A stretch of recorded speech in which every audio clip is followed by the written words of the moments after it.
So, welcome to the session. Just a bit about me, really. My name's Lisa, and I am a parent of a child with Down syndrome. Bobby's nearly 9. Um, Up to his birth in 2017, I worked for the Department of Work and Pensions and associated contracts for many years.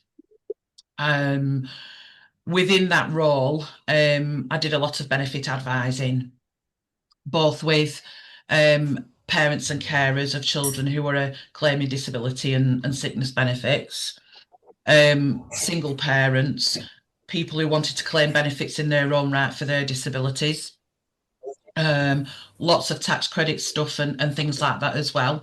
So I've got quite a broad knowledge of what's going on.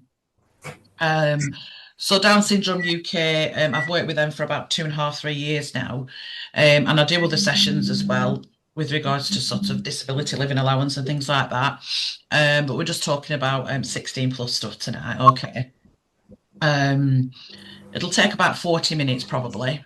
As I say, you will receive the information tomorrow as well, along with a recording of my dulcet tones.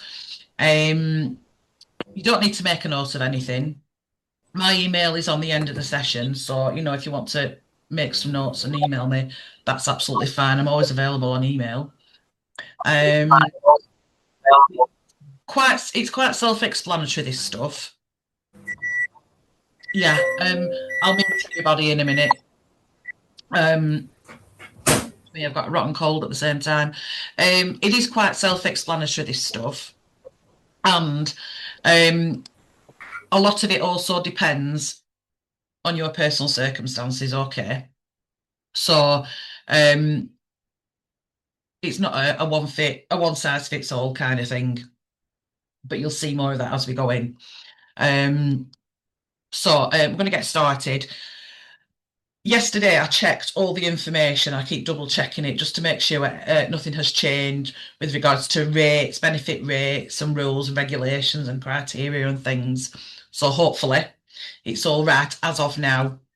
Obviously, I can't predict any changes from the government or anything, but this is right as of now. Okay. So, for excuse me, I've skipped that. For people at 16 and over and living with their family. So I'm a member of our local Down syndrome group in Lancashire, and that is very much the case for a lot of our young people. So for people at 16 and over, living with their family, child benefit and child tax credit or universal credit you receive for your child may remain in payment until they reach the age of 20, if they are still in education. Personal independence payments, and don't worry, we will go into a bit more detail about this. At 16, your child is required to claim PIP instead of DLA. So I know a lot of our children and young people are in receipt of DLA, or us as parents and carers are in receipt of it for them. Very, very similar to DLA is personal independence payments. It's designed to help with extra disability related costs. It's still not means tested.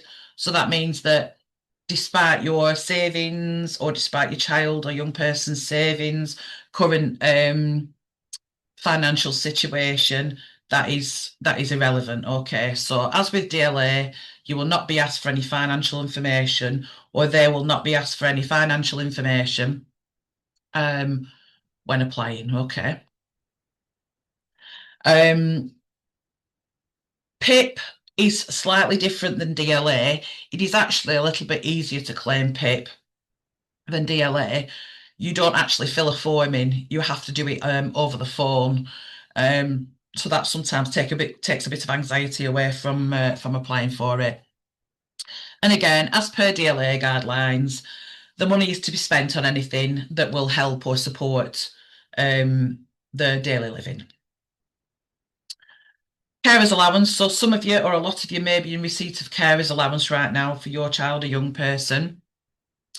As long as you still fit the criteria, so you are caring for this person more than 35 hours per week, and you aren't earning more than 151 per week, that should still stay in place when your child or young person is moved on to PIP.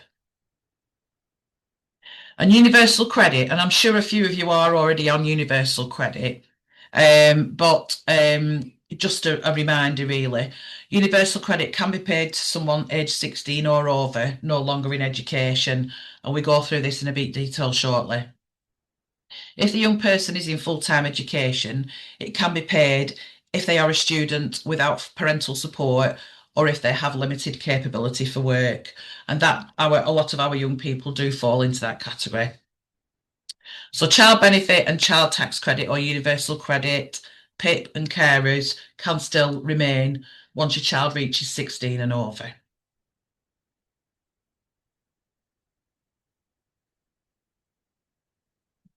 When your child reaches the age of 16, keeping your child as a dependent in your existing tax credit and universal credit claim. So hopefully by now, if you were claiming child tax credits or working tax credits, anything like that, you will have migrated over to universal credit. I hope that was a straightforward process because it really wasn't for me. But hopefully they've streamlined it a bit now. Child benefit tax credits and universal credit, so mainly universal credit now, will continue for young people attending full-time non-advanced education for at least 12 hours per week. And this should continue to the September after their 19th birthday if they are completing a course that they have either started, been offered, or enrolled on before they reach 19. So I've got a list shortly of what the DWP HMRC would class as non-advanced education, which again, a lot of our young people fall into that category. So looking at the 12 hours per week for education, it includes tuition, classes and supervised study. Non-advanced education includes, it says A level and below, NVQs, a lot of vocational training, anything like that. Once your child reaches the ages of 16, 17, 18, etc., and is staying on in education, you need to contact HMRC by the end of each August to let them know. Otherwise, child benefit associated with that child that you claim for them will end. So obviously child benefit generally paid up until your child or young person is 19. Don't worry, I do break it down a lot. Basically, keep in touch with HMRC and inform them at what stage you are at or your young person is at yearly, just so they can make a note. The reason for that is if your child completely stops education completely at the age of 18, then that can affect child benefit and universal credit and tax credit payments. So as with any benefit, do notify them of any changes. I know it's not easy to do because it is sometimes a very laborious process of phoning HMRC and letting them know the changes. So yeah, so talking about education.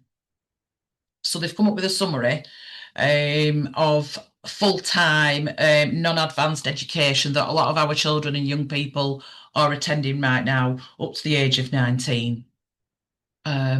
So, thinking about people who attend our local group, a lot of them are doing sort of life skill courses and, modules of bits and bats of training, cooking, things like that. So I hope that makes sense. So really anything above A levels, that's classed as non-advanced education. So again, it really, really depends on what your child or young person is doing right now and what they plan to do. But again, you will get a copy of this. If there's anybody in Wales, foundation apprenticeships, traineeships in Scotland, the No One Left Behind programme, which I'm not too 100% confident with, so we'll look into that. And in Northern Ireland, Peace for Children and Young People 2.1. So when your child reaches the age of 16 and they are in a non-advanced education as per this list, then you should still receive child benefit for them. Okay. Okay, so moving on to appointeeship. Being an appointee means that you take on responsibility for dealing with all correspondence and financial information and forms for your child or young person. If your child currently gets disability living allowance, which I know a lot of ours will, the Department of Work and Pensions in England or Wales or SSA in Northern Ireland should write to you in the 6 months before your child turns 16. They want your child to be in receipt of PIP after the age of 16. They should send you this information, as I say, 6 months before. However, as with DWP, and I'm not calling them here, but timelines are, what can I do to say politically correct, compromised at times. So I've had a lot of people on these sessions who have not received anything until after the child had turned, well, after the child had turned 16, or a young person, even up to the age of 17. But the rule of thumb is that before your child turns 16, you should be receiving a letter in the post inviting you to claim PIP on your child's behalf. And within that, this is where appointeeship comes in. If you, for example, do not receive anything, a lot of people again ask, should I be contacting the DWP? I would say yes. Obviously, it's not, if you know, if you're not aware of it, you're not going to know about contacting them, but I would sort of make the phone call if your child is, 16 and a half, going on to 17, and they've not been moved on to PIP. So again, PIP from the age of 16, and you should be being informed well before the 16th birthday. Due to the fact that your child is required to go on to PIP, the DWP would then start what's called an appointeeship. Nothing to worry about at all. It is just that, I think now when I get DLA letters for my son Bobby, they are all addressed to me. At the age of 16, there's got to be an appointeeship in place. If your child can't manage their daily affairs. So when you get that letter from the DWP asking you to claim PIP, it will detail everything about appointeeship and what happens. And basically what they need to do is just check that as per your decision that you want to take over, handling your child's financial affairs and paperwork and things, because it is a bit of a minefield, and regardless. They need to check that your child is okay with that if that's what they understand. And obviously, they will judge that if your child doesn't have that capacity to manage their own stuff. It could be due to a mental health problem. It could be due to any disability at all. You can't become an appointee just because it's more convenient for you, which I know in our case it isn't. So DWP would make arrangements to come and see you at your home, have a little chat, usually about 20 minutes, something like that. It's nothing to worry about. They just need to ask a few questions, make sure that everything is right, what you say, and then we'll take it from there. If your situation is slightly different, if the courts have already appointed you to look after your child's affairs, for example, as a deputy or a guardian, or if you're fostering and things like that, you won't have to do anything else. That sort of side is already in place. So hopefully that hasn't scared you too much about appointeeship. It's just really just a transfer of name, really, just to make sure that you can handle those communications. Okay. So PIP, going back to PIP and the appointeeship, it has replaced disability living allowance for adults from 16 and over. Under 16, DLA is still in place. Whether PIP replaces that, I'm not sure right now. I don't think they've any plans to. You should receive confirmation that your child needs to come to claim PIP. Just as a sideline, if you live in Scotland, child disability payment actually continues until your child reaches 18. Your child's invited to claim PIP.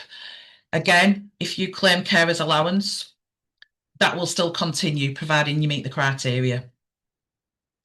Again, DLA, PIP, and ADP is not means tested, so it can be rewarded regardless of savings, capital, and earnings. Now, they say, so as I said before, the DWP do deem that PIP is easier to claim than DLA.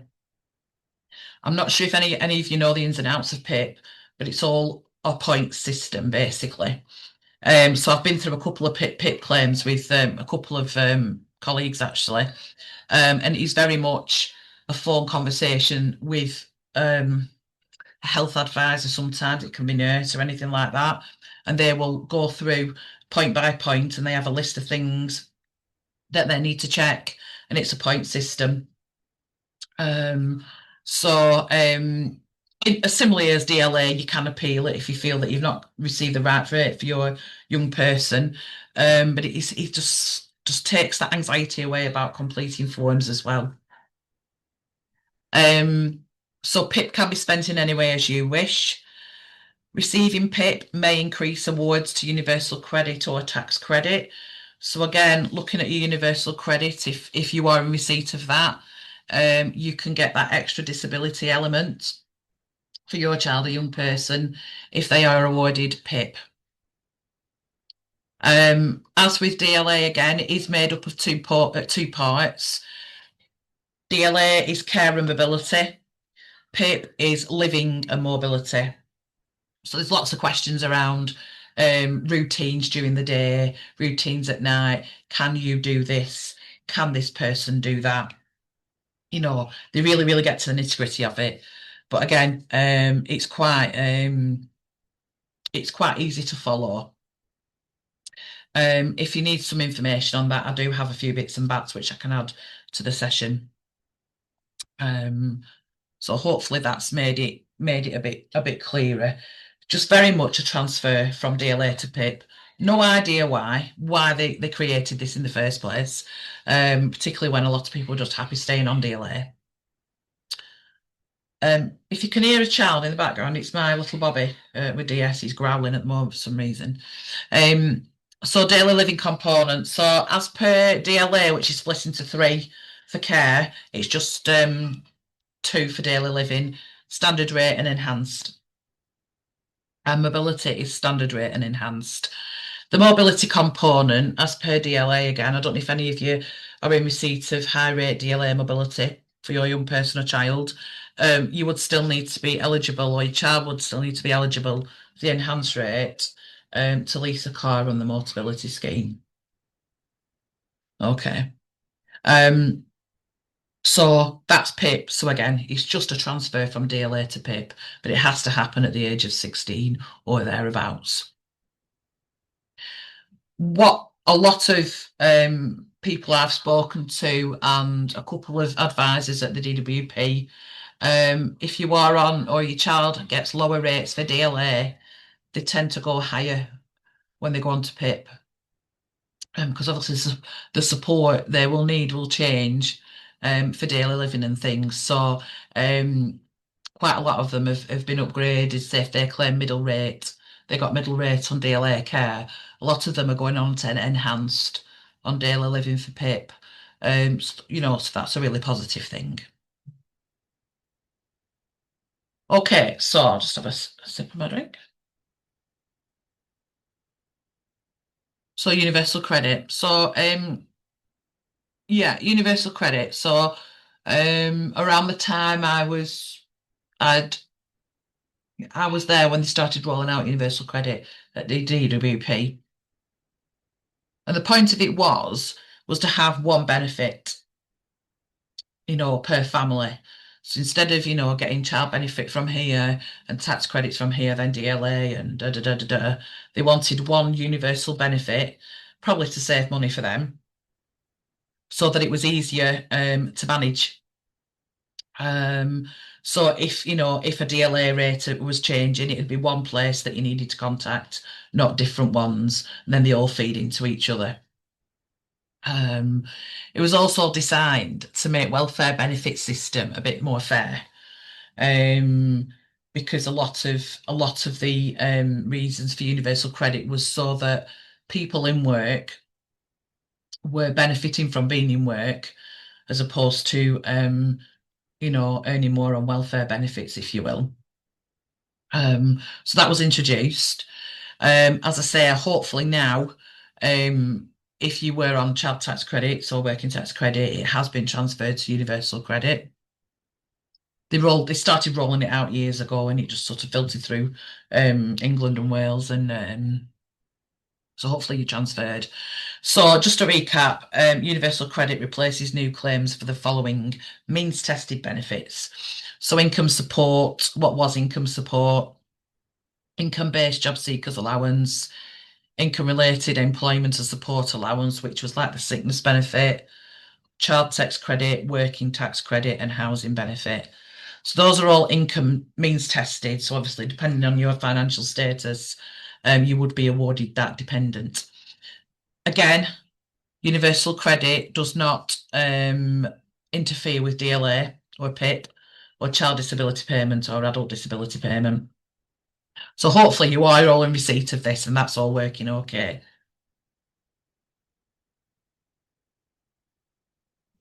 So your child turns 16, they're invited to claim PIP, you become an appointee. At this point, usually your child or you cannot claim for your child or young person universal credit if they are in full-time education as per the previous slide. So more than non-advanced education, we looked at, A levels and below, NVQs, life skills courses, vocational courses. Usually you can't claim universal credit for them. The reason being is that colleges, if your child is considered to be, or young person, on a full-time educational course, that means that they are not available to look for work particularly. Some of them may be, and that's great, but they have limited availability. And this is what's always drummed into people when they are looking for work and on sort of a job, a job search thing. You've got to be open and actively looking for work all the time, full time.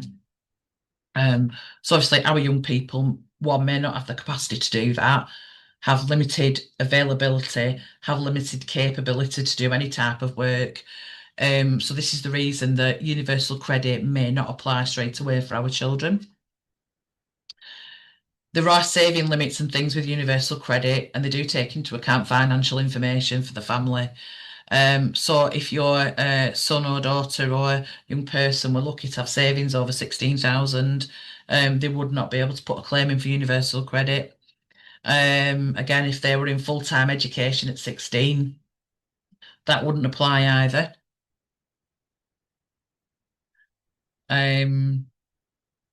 However, this is where it all depends on everyone's own circumstances. As a student, they are only able to claim universal credit if they have been found to have a limited capability for work. You can claim if you're a student without parental support. Initially, your child or young person, son or daughter, will not have had to be waiting for a work capability assessment, and if they are living with you, they will be turned down. This explains it in more in a minute. The benefit system would treat your son and daughter then as receiving education if any one of the following apply to them. So again, if your child or young person was in full-time advanced education, such as a university course level 4 or above, if they are on another course for which a loan or a grant is provided, if they are a qualifying young person, I'm not going to read that out, it's quite self-explanatory. If they are on a course incompatible with any work-related requirements. So that means if your young person, for example, is on a hairdressing course and it's classed as part-time, but actually the work attached to it is full-time, then again, that doesn't go hand in hand with universal credit. In any instance, contact HMRC. In a nutshell, if your child is counted as receiving education, they will find it difficult to claim UC as per the availability and capability rules. So this example might explain it a little bit better. Lovely Sam has just turned 16 and will finish full-time education in July. So that could be GCSEs, for example, or can't think what the other one was. She's likely to start a further education course at college in September. DLA has been transferred to PIP, no problem. As a parent, so she's my daughter, I currently claim, say, universal credit, tax credits, child benefit and carers allowance. Answer, universal credit will be declined at this point, as Sam will be classed as being in full-time education with parental support, which means I would still get the child benefit for her. Sam, however, could make a contribution credits only claim for new style employment support allowance, and the work capability assessment would be done as part of this. So again, thinking about the last slide where a lot of our children may not have full capability to do any type of job or be available 24/7 to work. If my daughter Sam has this work capability assessment, that then can be recorded on universal credit for future. So, because I know from working at the DWP, once someone comes in and says they're looking for work, they are saying, are you looking for work? Right, we'll put down that you're looking for 40 hours work. You will work any patterns, any shifts, blah, blah, blah. If my Sam then has had a work capability assessment, they cannot challenge her. And they cannot challenge me, for example, on the type of work she's capable of. So going back to Sam, she could put in a claim for universal credit after she completes one course and before she starts a fresh course in September. So she starts a college course, she's already in college, started it. When that course officially ends, and now when I mean officially, I mean when the college says it ends, then she can apply for universal credit. It's really daft, I know. This is and the rules and regulations around the education is really, really daft. But it's just the way they brought it, all regards to do the availability of the young person. UC could then continue to be paid because she would be a student in full-time education, but she has limited capability for work. So it's all about getting that recognised on the UC claim that my daughter has a limited capability for work, so therefore she's staying in full-time education. I really hope that makes sense. Again, you will get a copy of this, and I'll be open to email questions and everything as of tomorrow. It is a lot. I know it's a lot to take in, but just break it down as you will. You've got to do the PIP first. Following a successful claim to universal credit, you may also be entitled to, and a lot of this, hopefully you can access now, help with NHS costs, healthcare travel cost scheme, access to work, bus passes, disabled facilities grants, that kind of thing. However,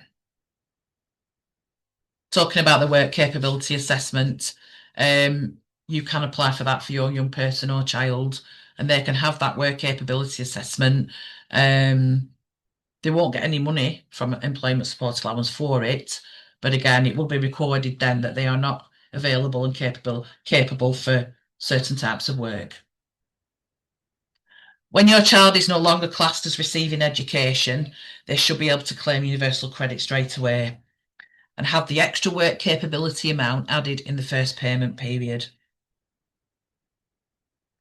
So this is called New Style ESA. A contribution credit New Style ESA claim will not affect any child benefit or dependent benefit you currently receive.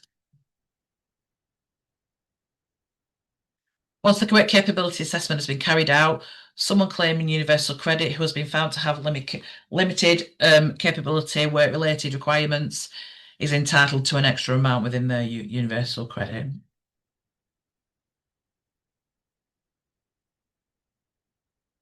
So even though they won't be getting any physical money from this claim to you, employment support allowance.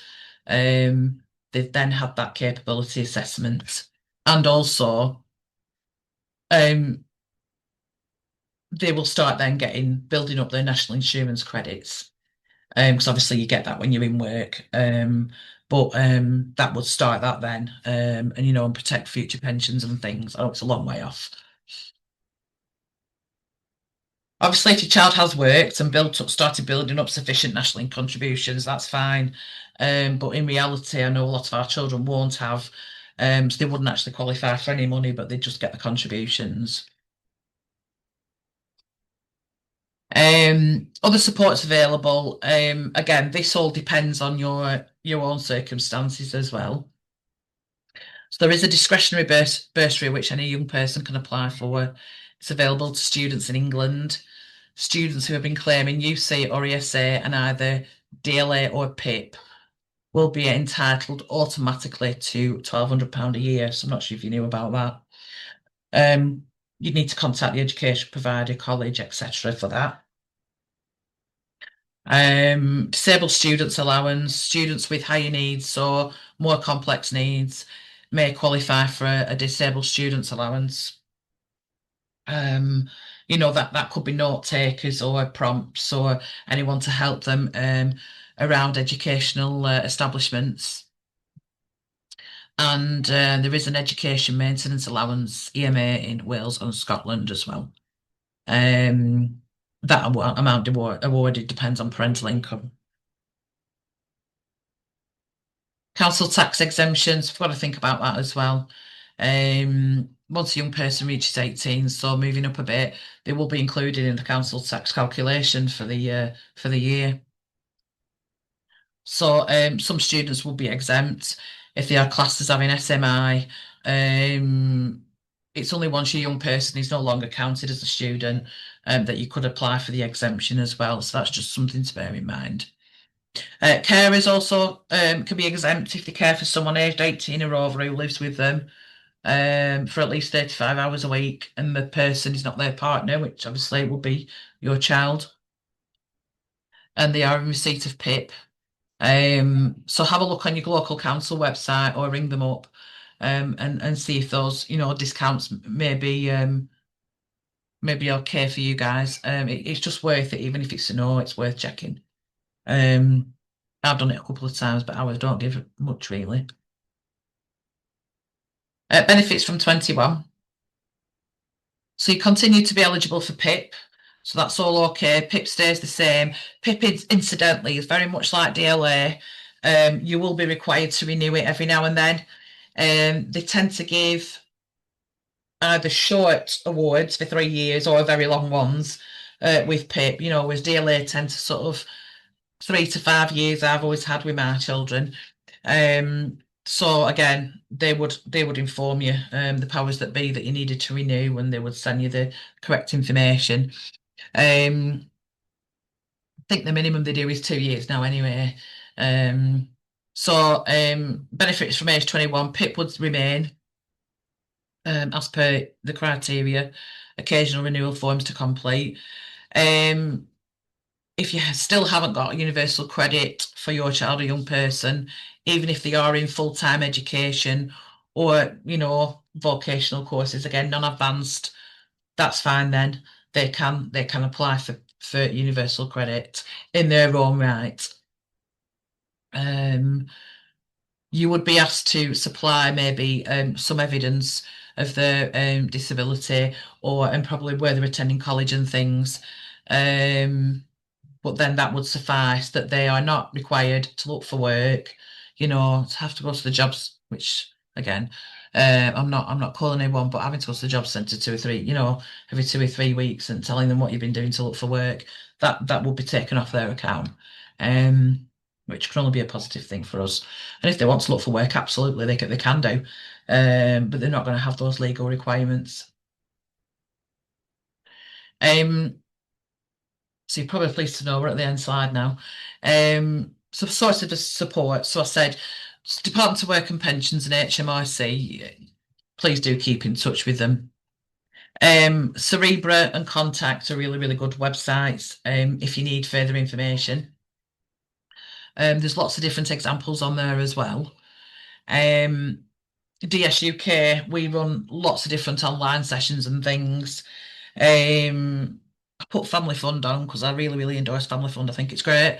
I am here to support you if that's what you need. I think if you take anything away from this session today is there's still lots of support, financial support available for our young people at 16. So if your child is approaching 16 and 16 now, PIP is the first point of call, and you will be invited to arrange that, and they will come and see you regards to the appointeeship. But I'm going to end the session there because I said there is quite a lot of you on now. The recording and the PowerPoint will be sent to you tomorrow. You'll have my email address then if you haven't written it down already. Please feel free to ask me any questions. If you want some more in-depth advice that applies to your situation, then please do that. I'd be more than happy to respond. Thanks very much for joining me, and thank you very much. Have a good night. Thank you.